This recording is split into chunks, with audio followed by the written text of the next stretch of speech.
psicóloga, psicanalista e pós-graduada em psicoterapia psicanalítica. Hoje eu quero falar com vocês sobre medo. Tem gente que tem medo de ter medo, né? Então vamos olhar um pouco para isso, pra gente tentar entender. Do ponto de vista emocional, o medo ele é primordial, tá? Porque a gente, sem ele, não sobrevive. Ele nos ajuda a nos protegermos. Ele é autopreservativo. Como que o nosso cérebro identifica o medo, né? Como que conscientemente a gente sente esse medo?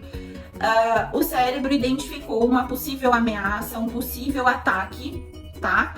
E aí a gente começa a esboçar reações físicas, fisiológicas a respeito de uma situação que a gente considera que vai ser aí uma ameaça, tá? Então, como por exemplo, um excesso de tensão, tremor, sudorese, aquela falta de ar. Muitas pessoas chamam isso de ansiedade também, né? Mas que também está muito associado ao medo. Mas vamos lá, voltando aqui. Isso tudo tem a ver com esse aspecto, né? De que o cérebro identifica uma ameaça, o corpo responde na tentativa de nos deixar vigilante, em alerta para a defesa, tá? Então esse é o ponto número 1 que a gente precisa entender sobre o medo, que ele é necessário, ele é funcional, mas em excesso a gente precisa cuidar. O medo paralisante, gente, ele aparece muito no nosso dia a dia. Ele não é aquele medo que tem a função ali de nos preservar.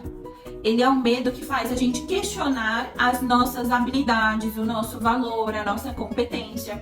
E por que ele aparece?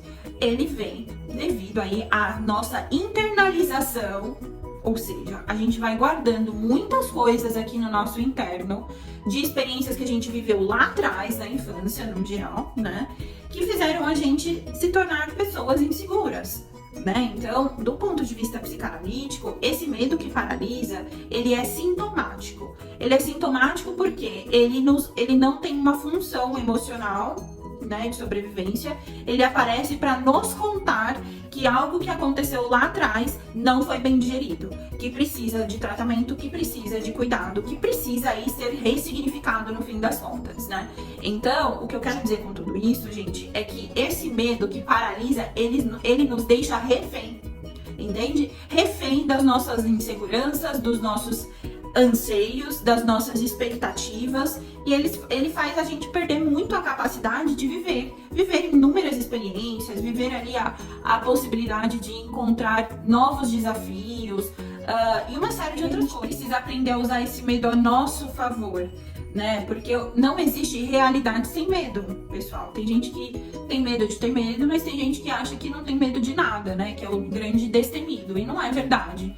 Não existe realidade sem medo. E eu acho que o medo também, até o Dunker fala, que é um psicanalista, ele comenta que é a partir do medo que a gente entende o que é amor, né? Porque o amor também nos traz segurança. Então, à medida que a gente vai se relacionando com alguém, a gente tem aí a possibilidade de se sentir mais seguro e menos temeroso. Mas isso não quer dizer que o medo desapareça, tá? E aí eu acho que é importante a gente pensar também que enquanto adultos, muitas vezes o medo aparece de forma camuflada. Como? Ele aparece a partir da raiva, ele aparece a partir da tristeza, da frustração, da exaustão. Mas é um medo que não é reconhecido. E esse medo ele precisa ser reconhecido para que ele não vá sendo aí anulado o tempo inteiro. Porque à medida que a gente vai anulando o medo, a gente vai adoecendo, a gente vai paralisando. Coisas que a gente conseguia fazer antes com muita facilidade, hoje passa a ser muito trabalhoso, apresenta muito sofrimento. Então, por isso, da importância da gente olhar para esse medo como uma coisa que, bem, é natural, a gente precisa do medo porque ele nos autopreserva, mas ao mesmo tempo também a gente precisa olhar para aquele medo que paralisa, que faz a gente questionar o tempo inteiro o nosso valor. Aquele medo que faz a gente não querer olhar ali para as nossas questões, sejam infantis, sejam traumáticas, mas que nos impede de viver. Gente, se ajudou você, que seja um pouquinho, se você se identificou, curte, compartilha, comenta, me deixa saber o que vocês também têm interesse para que eu possa trazer mais conteúdos aqui para você. Venha sem expectativa mesmo, que essa aqui é uma conversa, a gente tá aqui, todo mundo aprendendo junto, com medo mesmo, né? Botando a cara no sol, então espero ver vocês no próximo vídeo. Um beijo.